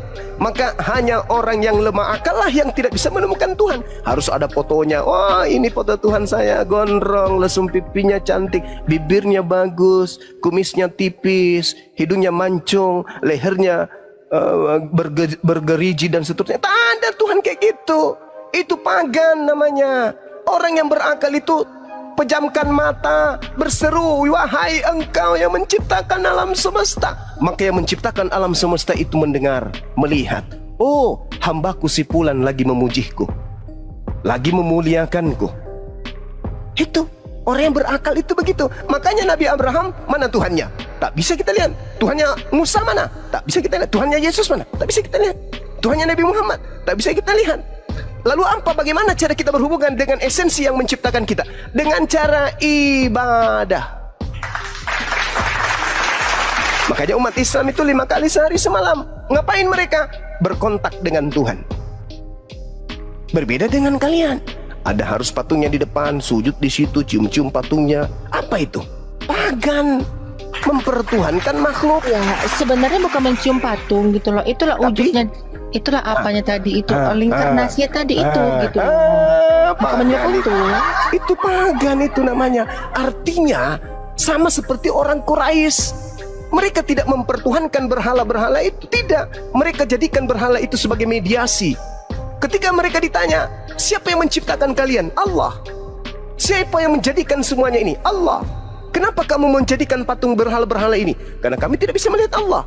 Maka kami bentuk ini sebagai mediasi bahwa kami menyembah kepada Allah. Tapi kamu mempertuhankannya? Tidak, kami tidak mempertuhankan. Kami hanya memediasikan ini, membentuk. Itu sama halnya. Makanya ada perintah dalam kitabnya Nabi Musa. Jangan kau membentuk, jangan kau membuat patung yang menyerupai apapun baik di langit maupun di bumi. Sekarang begini, teman-teman Kristen ketika berseru, wahai Yesus. Yesus dengar nggak? Ya, dengarlah, kan dia Tuhan. Mana dalilnya? Mana dalilnya Yesus Maha mendengar? Ya nggak ada sih. Nggak ada. Itu hanya sangkaan kalian saja. Tapi kalau Tuhannya Yesus yang kita seru, wahai Tuhannya Yesus, mendengar nggak sang Tuhan? Sang Tuhan mendengar nggak? Mendengar, Paman. Mendengar, Paman. jelas mendengar. Annallaha sami'. Sesungguhnya Allah itu maha mendengar.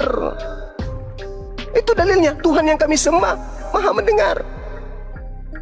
Kalau Yesus ada nggak maha mendengar? Enggak. Aku tidak dapat berbuat apa-apa dari diriku sendiri. Wah, mati, celaka. Yang kayak gini dituhankan. Makanya Yesus mengatakan dalam Yohanes 17 nomor 3, wahai Bani Israel, seluruhnya kalian tidak akan bisa mendapatkan hidup kekal kecuali kalian mengenal Allah satu-satunya Tuhan yang benar dan mengenal aku Yesus yang diutusnya. Itu konsepnya. Yohanes 17 nomor 3. Dalam Islam, la ilaha illallah, Yesus Rasulullah. Dalam Islam tuh, iman Islam kesana enggak? Kesana, berarti bisa mendapatkan hidup yang kekal. Yes. Kristen bisa nggak mendapatkan hidup kekal? Gimana ceritanya? Keluaran 20:3. Jangan ada ilah lain di hadapan.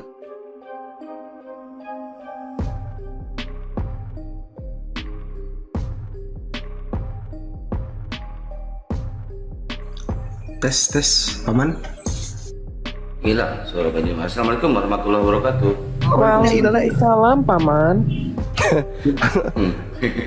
Tuhan tidak mau. Waalaikumsalam warahmatullahi wabarakatuh. Tuhan nggak mau kemudian ada ilah lain di hadapannya.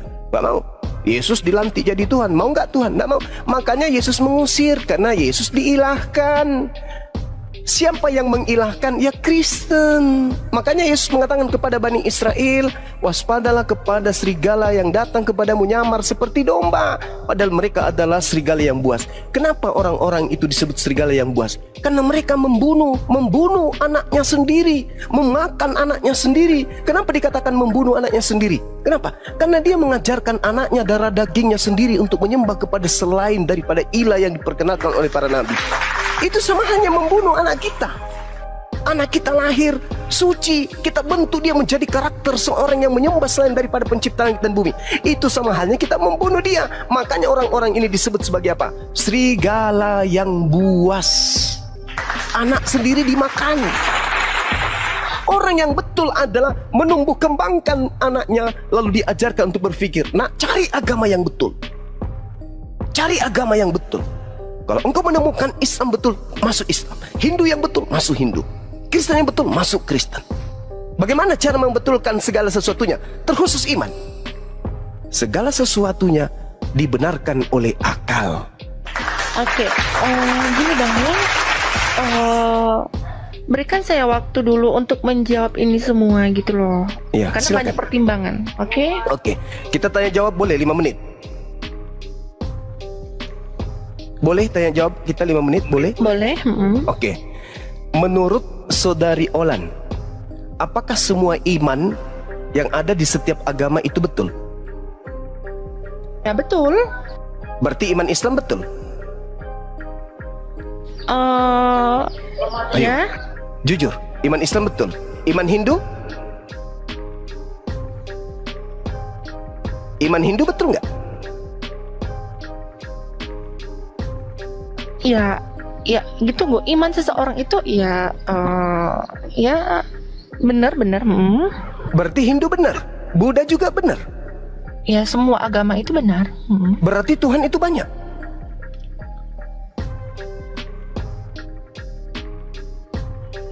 Iya ya. Iyalah. Kalau kami Islam tidak. Yang paling benar adalah Islam. Iman di luar Islam itu buta. Kami percaya diri dengan iman kami, karena kami meyakini itu adalah sebuah kebenaran. Kenapa kami meyakini sebuah kebenaran? Karena iman kami berlandaskan akal. Jadi tidak semua iman itu benar. Iman Kristen tidak benar, iman Hindu tidak benar, iman Buddha tidak benar. Iman yang benar hanya Islam. Kenapa demikian? Karena hanya iman Islam yang berselaras dengan akal pikiran sehat. Tapi orang Kristen mengatakan imannya betul. Ya. Orang Hindu juga mengatakan imannya betul. Ya. Orang Buddha juga mengatakan imannya betul. Ya. Kenapa demikian? Karena mereka menanggalkan akal. Mereka hanya berdasarkan percaya saja, yakini saja. Selesai. Tetapi sebagai manusia yang diminta untuk menjadi pemimpin di atas muka bumi ini, dipersenjatai oleh Allah berupa chip perekam. Apa itu akal? Inilah yang membedakan kita. Contoh misalnya, kita ke pasar nih, kita ke pasar beli ikan atau beli baju atau apapun itu, yang kita pakai untuk memilih mana yang terbaik adalah akal, bukan perasaan. Dirabalah ikan itu, oh ini kayaknya rasanya bagus, ini bagus. Bukan perasaan itu yang kita pakai. Begitu juga pakaian. Ketika kita memilih pakaian, yang kita pilih adalah sesuai dengan akal. Ini cocok dengan saya, kulit saya putih, hidung saya mancung, tingginya saya sekian, ini yang cocok. Apa yang kita pakai? Mengukur itu akal. Begitu kita masuk sekolah, kita pilih sekolah-sekolah yang bagus. Apa yang kita pakai? Akal. Kita ingin beli mobil, apa yang kita pakai? Akal. Kita ingin beli kendaraan, akal. Kita memilih pasangan, akal. Memilih agama, kenapa kita tidak menggunakan akal? Bukankah agama ini adalah kendaraan kita? Selamat tidaknya kita nanti setelah kematian di dunia ini adalah penentu. Kenapa giliran akal kita tidak pakai? Kenapa giliran agama kita tidak pakai? Kenapa? Karena iblis itu bekerjanya di situ. Ada nggak iblis bekerja ketika kita memilih baju? Oh ini baju merah, ini baju hitam. Iblis pilih, hei jangan kau pilih warna merah. Iblis tidak kerja di situ. Ketika kita ingin membeli buah durian, buah pisang, mana yang kita beli? Iblis membisikkan, jangan kau beli durian, beli saja pisang. Apakah iblis? Enggak. Tapi ketika kita berbicara mengenai akidah, agama, Tuhan, iblis di situ bekerja. Anehnya, agama di luar Islam tidak menggunakan akal. Disitulah kesempatan iblis membunuh. Ya, karena gini. Pikiran manusia. Ya, karena gini, konsep ketuhanan itu sendiri itu tidak bisa dicerna dengan akal gitu. Kata siapa? Kata siapa? Yesus mengatakan, kasihilah Tuhanmu dengan apa? Dengan akal. Kalau yang lain saja kita pakai akal, masa giliran Tuhan kita nggak pakai akal? Sementara Allah bangga di hadapan malaikat. Sebelum kita diciptakan, Allah pencipta langit dan bumi bangga membanggakan kita, mengidolakan kita. Wahai malaikat, wa iskana rabbuka lil malaikati inni ja'ilun fil ardi khalifah. Qalu ataj'alu fiha may yufsidu fiha wa yasfiku dima. Wahai malaikatku, makhluk langit semuanya. Ada apa ya Rabb? Aku hendak menciptakan makhluk sebagai pemimpin di atas muka bumi. Malaikat semua protes. Apa? Untuk apa? Hai diam. Inni a'lamu ma la ta'lamun. Meskipun kalian mengatakan makhlukku di bumi itu akan membuat peperangan, membuat kerusakan ini bla bla bla bla, tapi aku lebih tahu daripada kalian. Aku nih, Tuhan akan memberikan kemuliaan kepada mereka berupa akal yang tidak kuberikan kepada kalian. Dengan akal itulah kamu lihat dia akan memimpin bumi. Tengok aja nanti, besi yang beribu ton dia akan bisa layangkan dari tempat yang satu ke tempat yang satu, dari pulau yang satu nyebrang ke pulau yang lain. Mereka akan membuat besi bertonton melayang kemudian terapung di atas laut. Lihat aja nanti setelah aku ciptakan, dia akan membuat sesuatu yang luar biasa di bumiku. Aku tunjukkan bumi sebagai tempat kemudian ia bercocok tanam. Aku hamparkan bumi itu untuk mereka tempati. Lihat nanti ketika aku sudah ciptakan. Nah, Tuhan membanggakan kita. Dan ketika Tuhan membanggakan kita di tengah-tengah makhluknya yang lain, Allah dikecewakan dengan adanya makhluk bernama manusia yang justru mematikan akalnya. Kemana dia pergi nanti? So Allah beri sanksi neraka. Tapi mereka yang membanggakan Allah di hadapan makhluk yang lain mendapatkan imbalan jannah surga. Ayo. Iblis mengatakan, oh tidak dong, saya akan buktikan bahwa makhluk yang kau banggakan yang menjadi pemimpin di atas muka bumi itu tak lebih mulia daripada aku. Ku buat dia sehina-hinanya. Bahkan kau kasih akal, tapi pola hidupnya sama seperti binatang. Bahkan akan ku buat dia lebih rendah dari binatang. Tengok aja nanti, akan ku buat hanya sedikit yang akan beriman kepadamu. Hanya sedikit. Selebihnya akan ku buat dia bersamaku masuk ke neraka. Tengok aja, ku matikan akalnya. Apa kata Allah? Inni a'lamu ma la ta'lamun. Aku memberikan akal. Nih, coba ku ciptakan Adam. Innama amruhu idza arada syai'an ayaqula lahu kun fayakun. Jadi Adam. Ketika Adam dicipta, kemudian di hadapan para malaikat ditanya, "Hei Adam, apa itu namanya gunung? Itu apa namanya laut? Itu apa namanya sapi? Yang ini apa namanya kambing? Yang ini namanya apa? Tumbuh-tumbuhan." Nah, tengoklah. Lihat. Lihat wahai para malaikatku, makhlukku ini luar biasa. Dia tahu. Dia tahu. Dia bisa berkarya sama sepertiku. Dia bisa kemudian berbicara sama sepertiku. Dia bisa kemudian berkarya sama sepertiku. Dia bisa membuat sesuatu sama sepertiku. Inilah makhlukku yang paling mulia. Tapi apa kata iblis? Tengoklah sebentar. Hanya sedikit dari mereka ya Rabb. Demi kemuliaan-Mu, izinkan aku membuktikan itu. Aku buat mereka semua akan melupakan Engkau, dan aku buat mereka tergiring untuk justru menyembah bukan kepadamu, tetapi kepada makhluk-Mu yang lain. Ketika kau mengutus makhluk yang luar biasa, mampu ini, mampu itu, akan kubuat otak mereka berpikir, wah ini Tuhan. Ketika engkau perlihatkan api itu menyala, bisa membakar apa yang ada di depannya, maka sebagian dari mereka aku akan buat berpikir, inilah Tuhan, api ini adalah Tuhan. Ketika engkau menciptakan gunung yang besar, maka aku perlihatkan sebagian dari mereka untuk menganggap bahwa gunung yang besar itu adalah Tuhan. Ketika engkau menciptakan lautan yang luas, akan kubuat mereka kemudian menyembah kepada lautan itu. Ketika engkau menciptakan kemudian bintang di langit, matahari yang ada, akan kubuat mereka sebagian mempertuhankan itu. Intinya, kubuat mereka kufur, kubuat mereka kafir dan ingkar kepadamu. Kau utus nabi, ku giring mereka untuk mengingkarinya. Kau utus rasul, ku giring kemudian mereka untuk membunuhnya dan menyalibnya. Tengok aja, aku akan buktikan itu. Makanya di dalam Al-Quran setiap umat Islam itu berbuat, a'udzubillahi minasyaitonirrajim. Aku berlindung kepada Allah dari godaan setan yang terkutuk. Itu hanya ada di Isa. Nah, makanya kemudian yang terjadi hari ini adalah umat Islam di setiap pola hidupnya itu harus berlandaskan kepada siapa? Bismi. Bismi. Dengan menyebut nama Allah. Itu yang terjadi. Ya, jadi segitu ya, teman-teman yang Kristen utamanya. Kenapa umat Islam itu dihadirkan oleh Allah sebagai pembawa kabar gembira dan pembawa peringatan kepada kalian.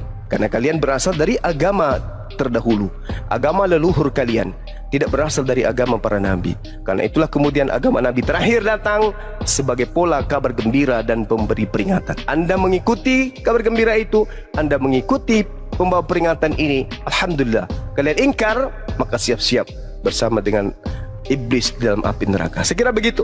Teman-teman sekalian, silakan dilanjut. Di sini sudah hampir masuk pukul setengah 6. Tandanya kita harus menuju kepada maghrib. Silakan. Olan kemana?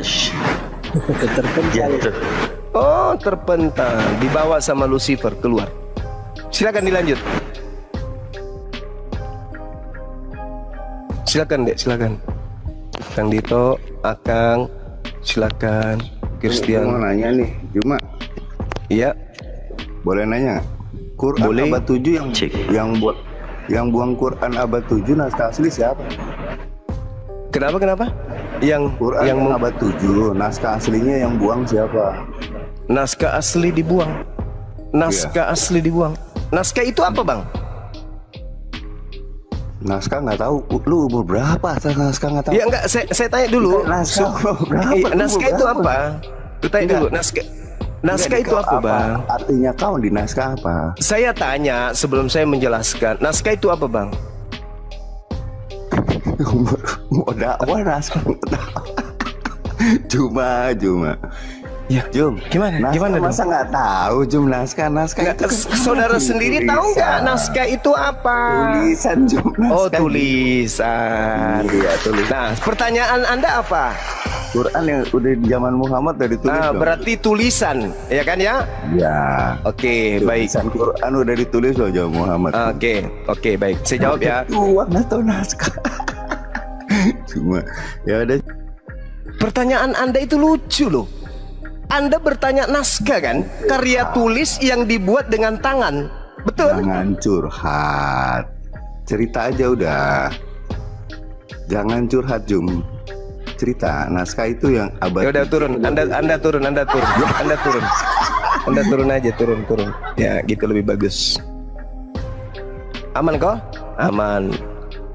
Karena kalau saya sampai menghantam Anda nanti, mana karya tulis yang dihasilkan angkatan pertama murid Yesus? Mana? Nangis Anda? Nangis. Jadi mending Anda turun. Karena Al-Quran itu budayanya jelas. Budaya lisan hafalan. Kemudian budaya tulisan. Dua pembenteng kuat dari sanad Al-Quran. Itu nggak bisa kemudian ada orang yang membantai itu. Mushaf sudah ada pada zaman Rasulullah. Hadisnya jelas. Tidak bisa kemudian orang manapun mengingkari itu. Karena kami umat Islam paham betul Al-Quran naskahnya sudah ada dari sejak baginda Rasulullah Muhammad sallallahu alaihi wasallam itu ada di atas muka bumi.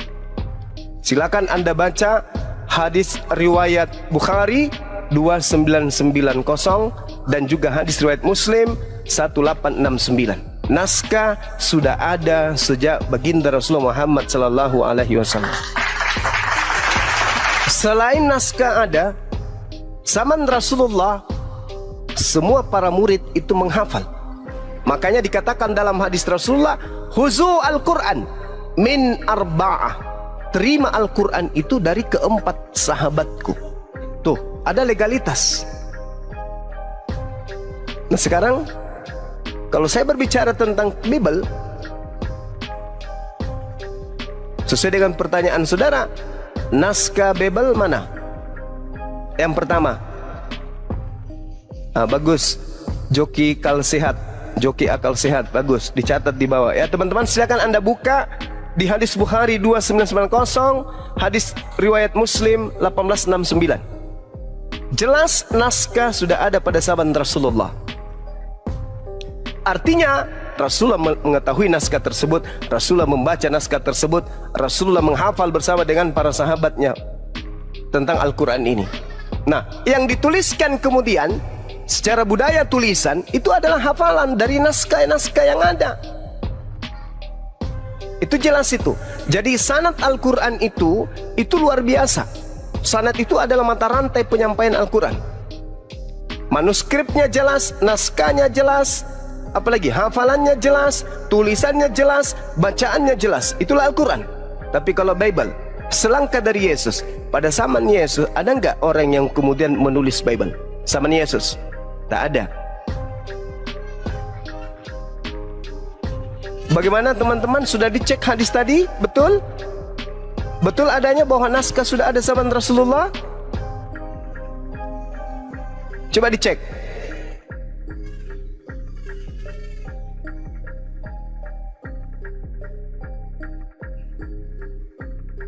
Betul? Jelas? Alhamdulillahirrabbilalamin. Nah, ada nggak yang bisa menunjukkan jawaban apakah naskah Bible sudah ada zaman Yesus?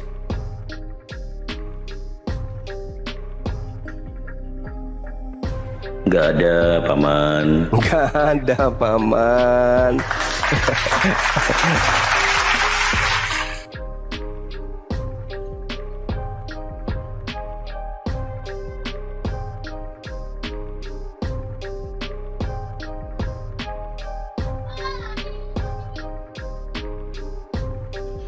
Oke, silakan teman-teman diambil alih dulu. Ya, Bang Zuma, iya kan persiapan maghrib kan? Iya, iya. Siap. Bang Ato, silakan dibuka mute-nya Bang, Kristen atau Muslim. Bang Ato Liti. Silakan Pak Ato. Pak Ato Liti. Kang Dito. Lanjut. Siap, Masya Allah. Saya tadi belum sapa ini gurunya Bang Zuma. Assalamualaikum Bang Zuma. Waalaikumsalam warahmatullahi wabarakatuh. Masya Allah. Allahu Akbar. Masya Allah. Siapa yang tidak mendapatkan hikmah dari dakwah atau mungkin pencerahan dari abang kita Bang Zuma, Masya Allah. Saya rasa orang yang sudah menggunakan akalnya insya Allah mudah mendapatkan hidayah. Amin amin ya rabbal alamin. Iya, semua orang itu berpikir pakai akal, nggak mungkin nggak pakai akal. Muncul lagi nih. Iya. Kaget saya. Ya, kalau memang sudah dikatakan bahwa dalil tentang mushaf Al-Quran, Masya Allah ya, kita sama-sama melihat dan mendengarkan ada suatu data dalil di zaman Rasulullah itu sudah ada mushaf. Itu validasi, legitimasi. Coba saya tanya, ada nggak teman-teman Kristen? Kalau tadi ada jawaban saya, tidak ada paman. Itu yang menuliskan Bible pada saat zaman Yesus. Ada atau tidak ada? Diulangi lagi nih ceritanya.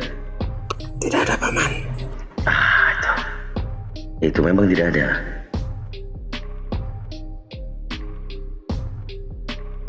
Jadi ini kaulan mau tanya apa lagi?